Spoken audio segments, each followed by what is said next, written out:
Kratos contre Sun Wukong, deux des divinités les plus puissantes qui existent, et ils vont enfin s'affronter. Mais qui va finalement l'emporter? Et franchement, est-ce que ce sera vraiment serré? Allons-y. Né à Sparte, Kratos est un demi-dieu, fils de Zeus, et il a été autrefois soldat et général spartiate. Il a servi sous les ordres d'Arès, le dieu de la guerre, jusqu'à ce qu'il tue accidentellement sa femme et sa fille sur ordre d'Arès. Le fantôme de Sparte a renoncé à son service envers le dieu de la guerre, finissant par le tuer et accédant lui-même à la véritable divinité, devenant ainsi le nouveau dieu de la guerre. Et à partir de là, Will Kratos a poursuivi son œuvre de déicide, cherchant à se venger de son père Zeus et de tous les dieux de l'Olympe qu'il avait trahis. Après avoir assouvi sa vengeance, Kratos est parti en Norvège, dans le monde des dieux nordiques. Et bien sûr, la guerre et les combats l'y ont suivi également. Kratos n'est pas seulement un super personnage, c'est aussi un véritable monstre. Il est incroyablement puissant, et il y a une différence entre le Kratos du gameplay et le Kratos de l'histoire. Par exemple, dans le gameplay, on a vu Kratos avoir du mal à soulever certains rochers, il se fait blesser par des épées, des flèches ou des guerriers squelettes au hasard. Parfois, il n'arrive même pas à ouvrir certains coffres. Même lorsqu'il tue littéralement des dieux, ça ne donne pas forcément l'impression que c'est bouleversant. Surtout quand on compare ça à certaines choses qui se passent dans l'univers Marvel, mais c'est pour ça qu'il faut comprendre l'histoire de Kratos dans l'univers de God of War. Parce que c'est comme ça que tu verras à quel point Kratos est vraiment une bête. Laisse-moi t'expliquer la cosmologie de God of War pendant une seconde, car il y a essentiellement 3 groupes de puissance que tu dois connaître. Les primordiaux, les titans et les dieux. Au commencement, avant qu'il n'y ait quoi que ce soit, il y avait les primordiaux. Ces êtres se sont livrés une guerre avant même que le concept du temps n'existe, et de cette guerre sont nés la Terre. Et pas seulement la Terre, mais l'univers tout entier. Je veux dire, ils se battaient et créaient littéralement le Big Bang. C'est fou. Et ce qui est encore plus dingue, Kratos en a tué certains.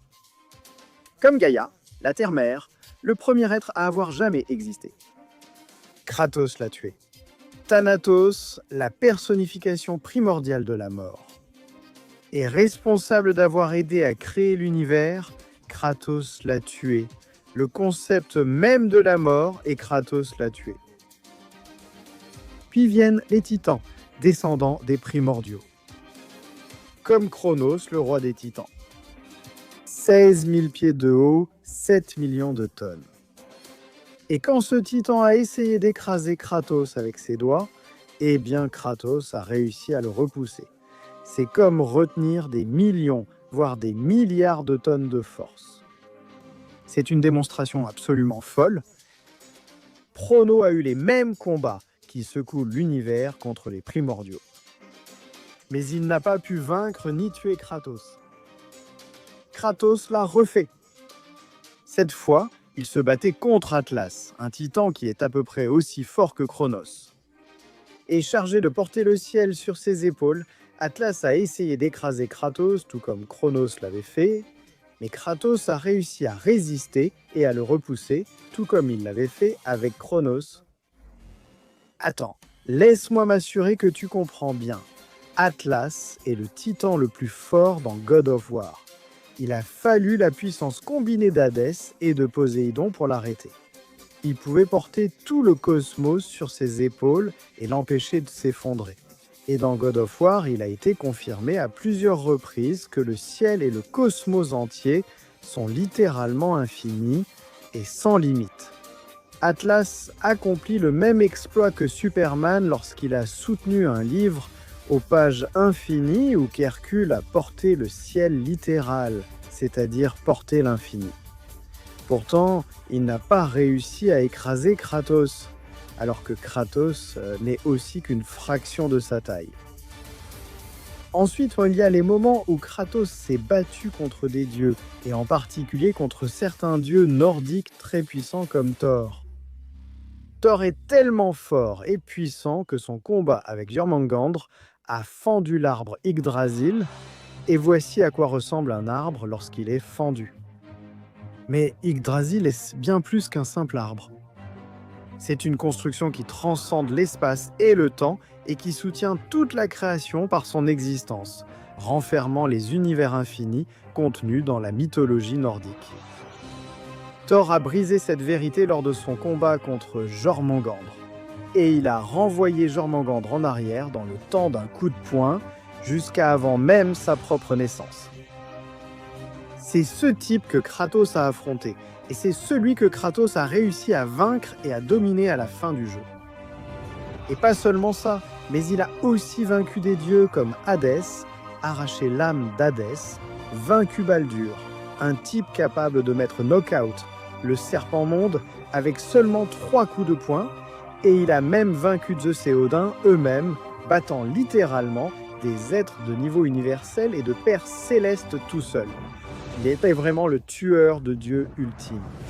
Sun Wukong est né d'une pierre magique formée à partir du chaos lui-même, et après être entré dans le monde, il a vécu sur la montagne des fleurs et des fruits avec d'autres singes, et a finalement été proclamé souverain et couronné roi des singes. Cependant, Sun Wukong n'était pas satisfait de cela et craignait toujours la mort. Alors il décida de rechercher l'immortalité, et au cours de son voyage, il n'a pas seulement obtenu l'immortalité, mais aussi toutes sortes d'autres pouvoirs et capacités en chemin. Sun Wukong possède en réalité plusieurs niveaux d'immortalité différents, car un seul ne lui suffisait pas. Il a pris des pilules de longévité et il a mangé tout le jardin de pêche céleste, chacune de ces pêches du paradis lui donnant une couche supplémentaire d'immortalité. Et ce n'est pas tout, pour vraiment sceller le tout, il a même effacé son nom du livre de la mort. Et comme nous l'avons dit, en plus de son immortalité, Sun Wukong possède à peu près tous les autres pouvoirs que l'on peut imaginer. Par exemple, il peut copier les pouvoirs de ses adversaires. Donc rien ne l'affecte vraiment. Il va juste copier le pouvoir, rire et te battre comme si de rien n'était. Il peut changer de forme en tout ce qu'il veut, littéralement tout ce qu'il veut. Et il peut aussi créer tout ce qu'il veut. Il est vraiment seulement limité par son imagination. Ce qui veut dire qu'il peut créer n'importe quelle arme qu'il veut, des copies de lui-même qui sont aussi puissantes que lui, voire même des copies de ses adversaires. Et il peut aussi créer beaucoup de choses. Il est capable de transformer chaque poil de son corps en ce qu'il veut, ce qui fait exactement 84 000 poils. Donc, en gros, combattre et vaincre Sun Wukong est quasiment impossible, étant donné que l'affronter peut aussi signifier affronter 84 000 copies de lui-même, ou même des copies de vous-même, chacune avec différents niveaux d'immortalité, et chacune qui grandit et devient de plus en plus forte au fil du combat. Avec de tels pouvoirs, Sun Wukong a pu vaincre des centaines de dieux, dont certains étaient les plus puissants de toute l'existence, et il a même réussi à soulever toute la galaxie de la Voie lactée au-dessus de sa tête, qui, dans cette mythologie, est dite infinie en taille. Oui, le roi singe est génial. Et après avoir fait tout cela et vaincu tous les guerriers du paradis, eh bien, il a décidé d'affronter Bouddha lui-même. Et comme Sun Wukong a été créé par un groupe de moines bouddhistes, en gros comme de la propagande bouddhiste, eh bien, il a perdu contre Bouddha. C'était une tentative de créer le personnage le plus puissant, le plus invincible de tous les temps, capable d'écraser tous les autres dieux, mais qui perdrait ensuite face à Bouddha. Donc ce qui s'est passé, c'est que Bouddha a fait un pari avec Sun Wukong. Si Sun Wukong pouvait sauter hors de sa main, alors le singe pourrait prendre le trône de l'empereur de Jade pour lui-même. Sun Wukong a accepté et a sauté jusqu'à l'autre bout du ciel, donc en gros à l'infini. Mais l'astuce, c'est qu'il n'a jamais quitté la main de Bouddha, parce que Bouddha a été éclairé et avait atteint le vrai nirvana, ce qui signifie qu'il tenait toute l'existence dans sa main. Et évidemment, Sun Wukong ne peut pas sauter en dehors de l'existence. Du moins pas encore. Donc, comme Sun Wukong a perdu, eh bien, Bouddha l'a scellé pendant 500 ans. Et après avoir finalement été libéré, il a accompagné un moine bouddhiste en pèlerinage, où Sun Wukong est devenu de plus en plus fort, encore plus qu'avant, au point de pouvoir soutenir le mont Sumeru sur une seule épaule. Ce qui revenait en gros à porter le ciel cosmique infini. Wukong a pu atteindre la perfection lors de son voyage, entrant dans le nirvana incomplet, qui est une réalité sans limite, au-delà de tout, au-delà de tous les concepts et de toutes les limitations. C'est au-dessus des royaumes divins et des royaumes sans forme, alors que ces deux royaumes étaient déjà au-dessus de la physicalité et des dimensions. Ici, on évoque des éléments vraiment extérieurs à l'univers. Et ça ne s'arrête pas là, car à la fin de son voyage, Sun Wukong a de nouveau été amené devant le Bouddha. À ce moment-là, il a transcendé pour atteindre le nirvana complet, ce qui l'a rendu encore plus puissant.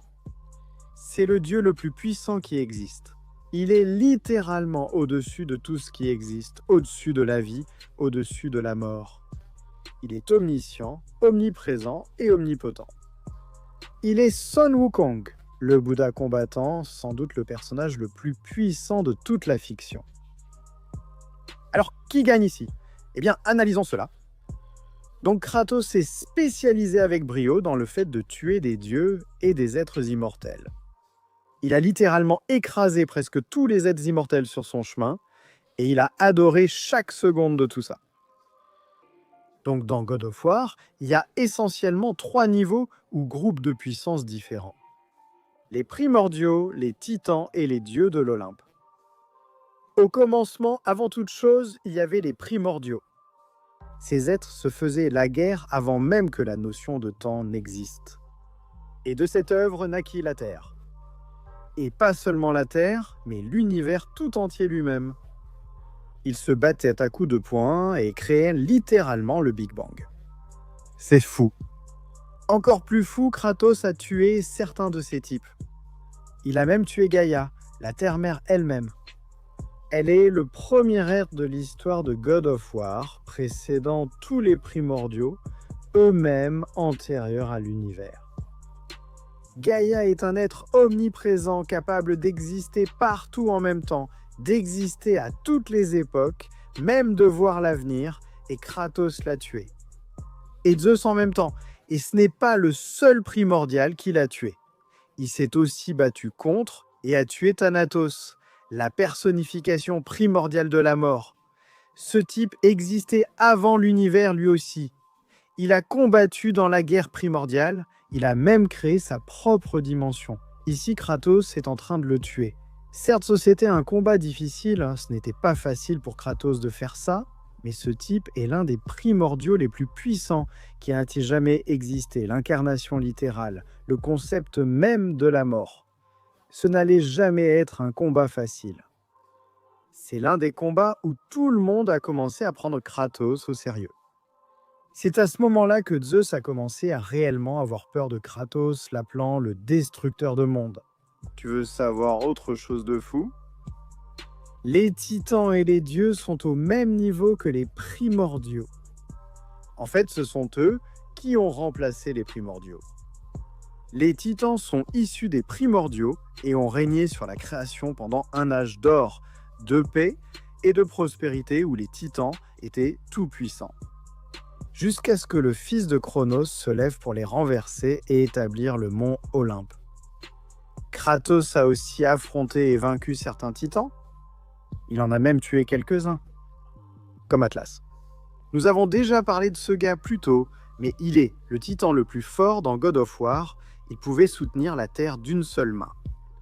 C'est lui qui a été chargé de porter le poids de tout le cosmos sur son dos, et pour être clair, dans God of War, l'univers, le cosmos, ils sont littéralement infinis. Pas en expansion infinie comme notre univers, mais simplement infinis. Et pourtant, Kratos l'a retenu, il n'a pas pu surpasser Kratos. Et puis, il y a Cronos, le roi des titans, la véritable incarnation du temps, le souverain de l'univers pendant cet âge d'or, et il a revendiqué ce trône en battant l'incarnation de l'univers lui-même, Uranos. Et il l'a fait lors d'un combat épique qui aurait pu briser l'univers. C'était similaire au combat entre les primordiaux qui ont créé l'univers à l'origine. Et tu sais quoi? Alors que Chronos a tué son père Uranos, un type qui possède des pouvoirs bien au-delà de l'univers, eh bien Kratos a réussi à le tuer lui aussi. Il est mort de la main de Kratos. Enfin, mais non des moindres, il y a les dieux, les enfants des titans. Les dieux étaient destinés à régner sur l'univers et à écraser toute opposition sous leurs pieds. Le roi des dieux, Zeus, il s'est battu pour la vengeance et la liberté face à ses parents, ce qui allait finalement mettre fin à l'ère des titans et instaurer le règne du mont Olympe. Pendant un millénaire, les dieux ont régné sur la création, gouvernant les forces fondamentales de la nature et de l'ordre, jusqu'à ce que Kratos apparaisse. Kratos a réussi à tuer de nombreux dieux, mais ce qui était vraiment impressionnant, c'est qu'il a pu vaincre les trois plus grands, Hadès, Poséidon et Zeus. Hadès est le troisième dieu le plus puissant dans God of War. Il a même réussi à dévorer l'âme d'Atlas et à s'emparer de tout son pouvoir. Donc, le fonctionnement d'Hadès est que sa puissance augmente à mesure qu'il dévore des âmes. Et Kratos a affronté Hadès des siècles après la Grande Guerre. Donc cela signifie que la version d'Hadès que Kratos affrontait était encore plus puissante que lorsque Hadès a combattu Atlas. Et pourtant, Hadès n'a toujours pas réussi à dévorer l'âme de Kratos. Au contraire, c'est l'inverse qui s'est produit. Et avec cela, eh bien Kratos a obtenu toutes les autres âmes qu'Hadès avait dévorées. Poséidon était le deuxième dieu le plus puissant. Même si on ne sait pas grand-chose sur lui, on sait qu'il peut tuer un titan d'un seul coup de poing.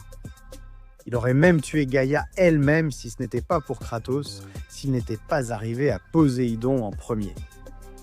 Et enfin, mais non des moindres, Zeus, l'être le plus puissant de God of War. Il a presque tué Gaïa avec un seul éclair. Sa simple colère peut ébranler l'univers tout entier. Il a créé la lame de l'Olympe, l'arme la plus puissante de l'univers, et il l'a utilisée pour anéantir complètement les titans. C'est essentiellement comme le gant de l'infini. Tu dois juste la brandir, tu dois juste l'utiliser, et tout être cesse d'exister face à elle. C'est vraiment complètement fou. Ensuite, Zeus a été poignardé 2 fois avec les lames sans mourir. C'est à quel point Zeus est puissant. Tu sais quoi? Kratos l'a tué. Kratos l'a battu. Kratos et l'adore, il bat constamment. Des êtres de niveau universel. Même des êtres d'au-delà de l'univers. En battant les dieux eux-mêmes et les êtres qui étaient responsables de la création de l'univers à l'origine, et Kratos les bat tous. Il est en quelque sorte leur châtiment. Et ce n'est même pas en parlant du moment où Kratos est arrivé dans les royaumes nordiques aussi, parce que c'est la même chose là-bas. Les dieux nordiques sont au moins universels. Thor brise des royaumes infinis et illimités en fracturant Yggdrasil lors de ses combats. Odin était celui qui a créé tous les royaumes et univers à l'origine, et Kratos les traverse facilement et les tue. Donc oui, Shazam affronte ici un gars avec un parcours impressionnant.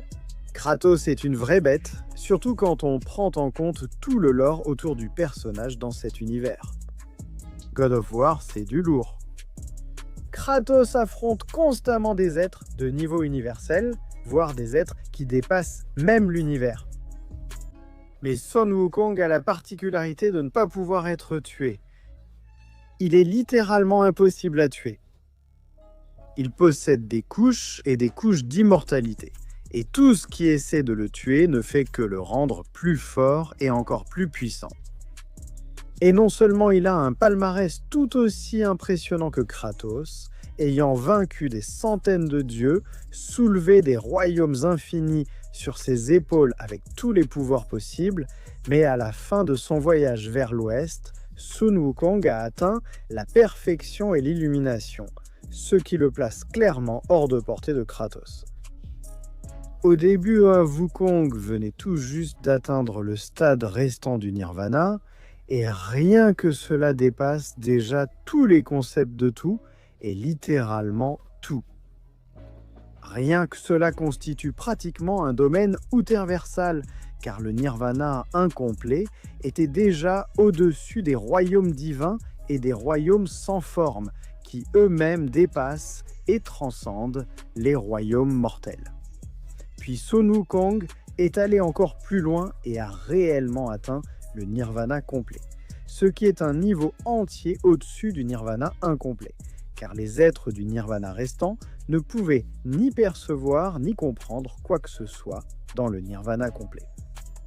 Je sais que c'est déroutant, mais nous parlons d'univers infini et de royaumes au-delà d'univers et de royaumes infinis. Au-delà d'univers et de royaumes infinis.